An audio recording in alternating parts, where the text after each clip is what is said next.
Quinn wanted to place the stat points into his charm skill.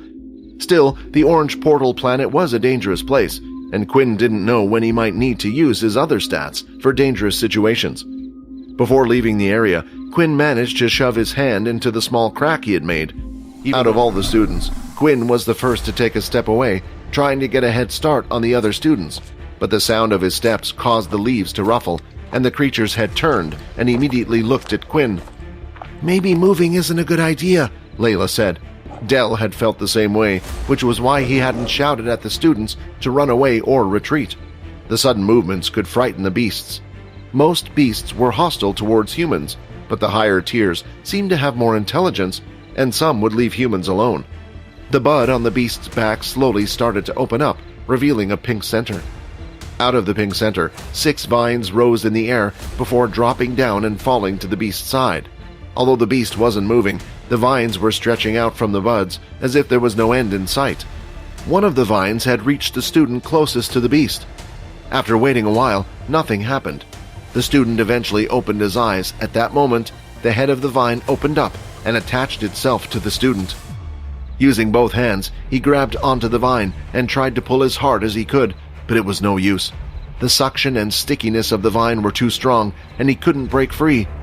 The vine lifted the student high into the air and towards the beast's mouth. "Everyone run! It's a hostile advanced tier beast!" Dell shouted as he ran into a random part of the forest.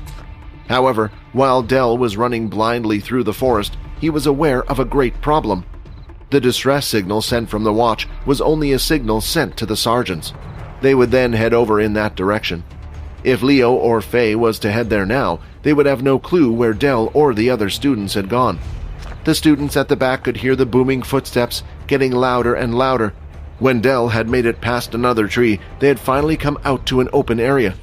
The open area was quite large. To the left and right there were 2 paths, but they were slightly slanted going uphill, and Dell didn't like their chances of outrunning the beast. "We have no choice! We have to turn and fight!" Dell shouted. The vines continued to hover around the beast's side as if they were alive like snakes, while the main body of the beast charged straight ahead into the students. Like a whip, the vines were used to knock the students who were closest to it. "Healers and support-type abilities, come and stay behind me. We don't want you to get hurt," Dell commanded. "Anyone who uses a beast weapon as their main attack, come closer to me now. My ability allows me to double the strength and durability of any beast weapon for a limited time. We need to defeat the beast before time runs out," Quinn overheard Dell said. "Pio, come!" Quinn shouted as he dashed off towards the fallen students on the ground. Peter wasn't the only one that was following Quinn. Right now on his other side, Fex was running closely behind him as well. "I'll cover you while you do whatever you want to do, but you will owe me one after this," Fex said with a wink. Want to watch more episodes of my vampire system? Follow Pocketfm Fantasy Chronicles. You can watch the next episode here in the playlist.